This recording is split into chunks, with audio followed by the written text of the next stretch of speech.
Kwa majina naitwa Aristides Rwebangira, ni afisa miliki kutoka Shirika la Reli Tanzania.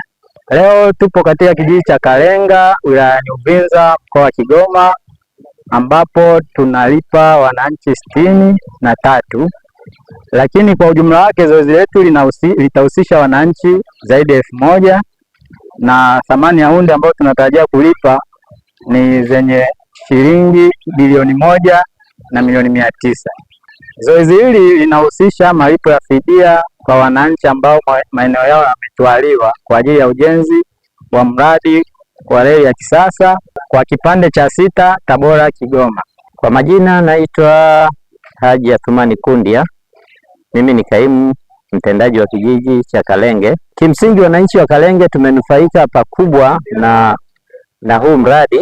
Nikianza kwanza, wananchi wote ambao maeneo yao yamepitiwa na mradi wameweza kulipwa fidia, ambayo kiukweli fidia hii imekuwa na manufaa makubwa kwao. Mfano, naweza nikaangalia ekari moja wanalipwa fidia kwa ardhi peke yake, wanalipwa fidia 500,000, jambo ambalo wananchi walikuwa wanauza ekari moja kwa shilingi 100,000 hadi 200,000.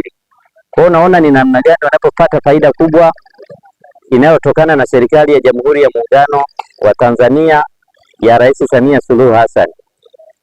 Lakini pia bado pamoja na malipo hayo wanaopata kwa ardhi, bado kuna mazao yao kama yako pale na yako tayari, pia wanaruhusiwa kuvuna mazao yao, ambao kiuhalisia ni kama anapata faida mara mbili yake.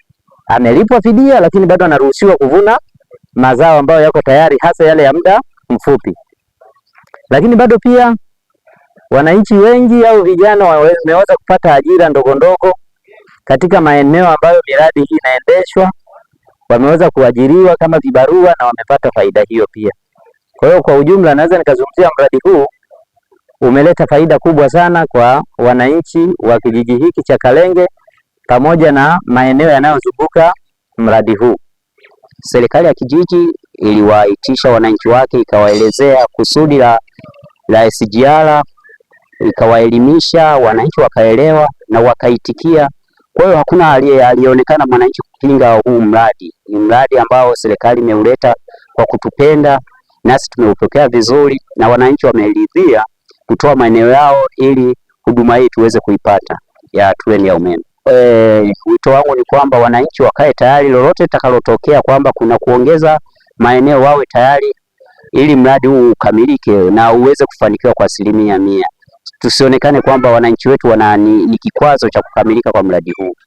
Natoa shukrani kwa dhati kwa malipo ambayo mmenifidia ili niweze kupata shamba lingine ya kutunzia familia yangu.